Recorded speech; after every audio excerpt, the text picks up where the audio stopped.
Nyt alkaa. Moikka kaikille. Mä oon taas Helmi ja me tultiin äsken ulkoon, niin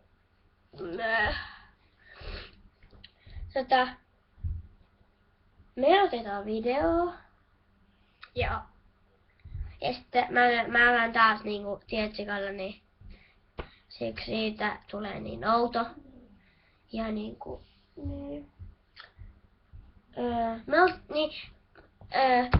jos se video latautuu, niin me ladataan semmonen video. Se kestää 10 minuuttia 40 sekuntia. 48. No 48. Niin, sitten mä vahingossa laitan sen pois, niin mä tein toisen videon. Niin, että niin.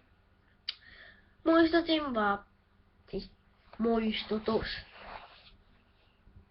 Mutta tähänkin voitte nostaa peukkuja ylös. Ja tilatkaa Helmin kanava.